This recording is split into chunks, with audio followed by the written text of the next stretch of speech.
Welcome to No Remorse Woodworking, where I hope to inspire you by making small projects out of reclaimed materials. First of all, excuse me for the hat. I'm having a very bad hair day. I need a haircut, but my Viking hairdresser is out of town.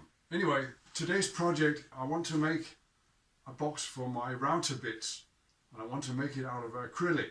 Some time ago I made this really nice stand for my belt disc sander, and it's also where I store my handheld router and my router bits. But as you can probably see, my solution is not very elegant, and I have some scraps of acrylic, so I thought why not try and build it out of acrylic.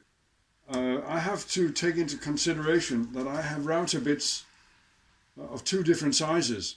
I've got them with a quarter inch shank and with an 8mm shank. What is that? A third of an inch. And I also need a third size because I've got some spare bushings. And just a small correction, it's router collets, not router bushings. So first of all, I need the size of my panel and then the layout. I think this will actually work very well. I don't know how well you can see it. In essence, I'll be making a box and turn that upside down. I need to cut off 10 centimeters of the length, so I've set up my bandsaw for that. And I installed a new blade in my bandsaw yesterday, so it should cut really nicely. And I'll save the offcut. I want to cut 2 thin strips for the ends of the inverted box. And if I measure, I get a little over an inch. I think I'll cut them at 2.5 because the acrylic is 3mm thick.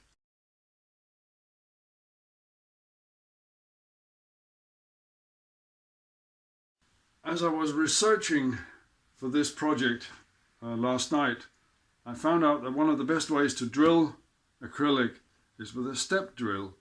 When I look at my collection of router bits, I can see that some of them are probably not worth saving, but I can still use them for spare parts and for small projects. I've got 7 collets, I've got 11 6mm bits, and I don't know how many 8mm bits. What I'll do is I'll lay out rows of 8, and my plan is, instead of having extra holes on the other end, I'll put a small frame on top to hold various small accessories, bolts, springs, nuts, etc.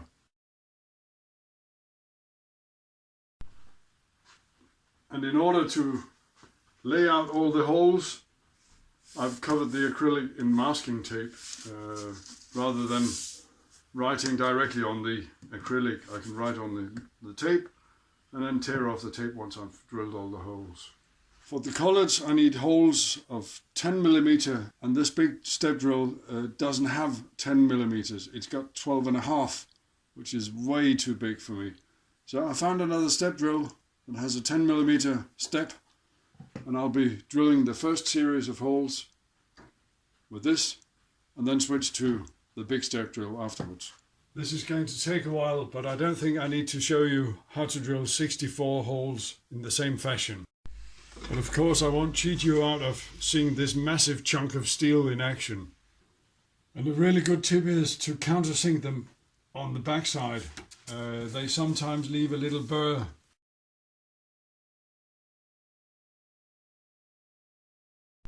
That was a lot of drilling, and as you can see, my drill press doesn't have the capacity to drill these holes in the middle. What I've decided to do is make a small central compartment for my wrench and screwdriver. These I use for changing the router bits in my router table. But first I need to remove the masking tape, and it turns out that's a very good way of cleaning the acrylic. But now I can start putting the outer frame on the sheet of acrylic, and I'll be using some superglue and activator for that purpose. That's why I'm wearing rubber gloves, because getting super glue on the fingers, they will stick to each other.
And I'll be using my cross-cutting sled to trim off the ends.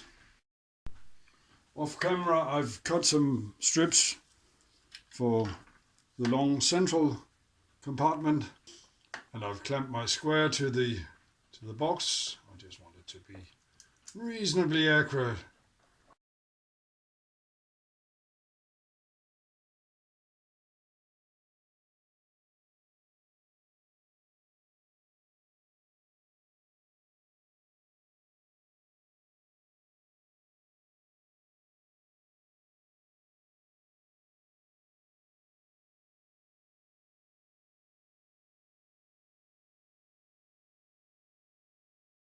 I've no idea what this activator does, but it works wonderful.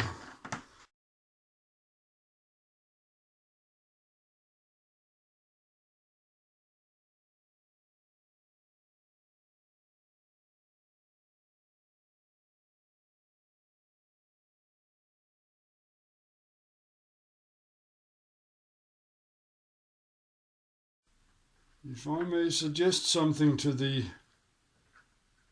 manufacturers of CA glue, provide a slightly softer bottle.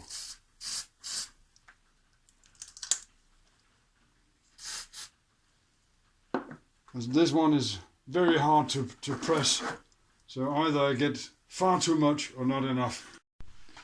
And finally, the accessory compartment.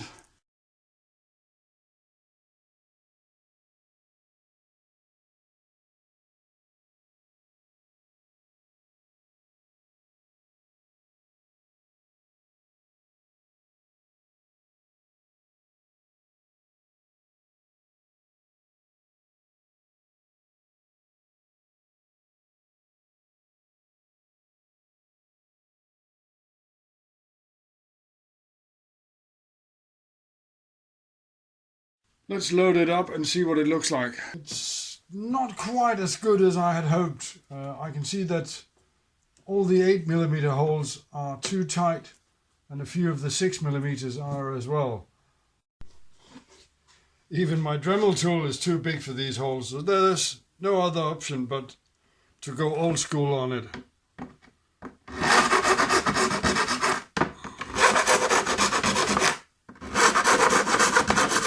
But I'll spare you the noise. Definitely an improvement, at least visually.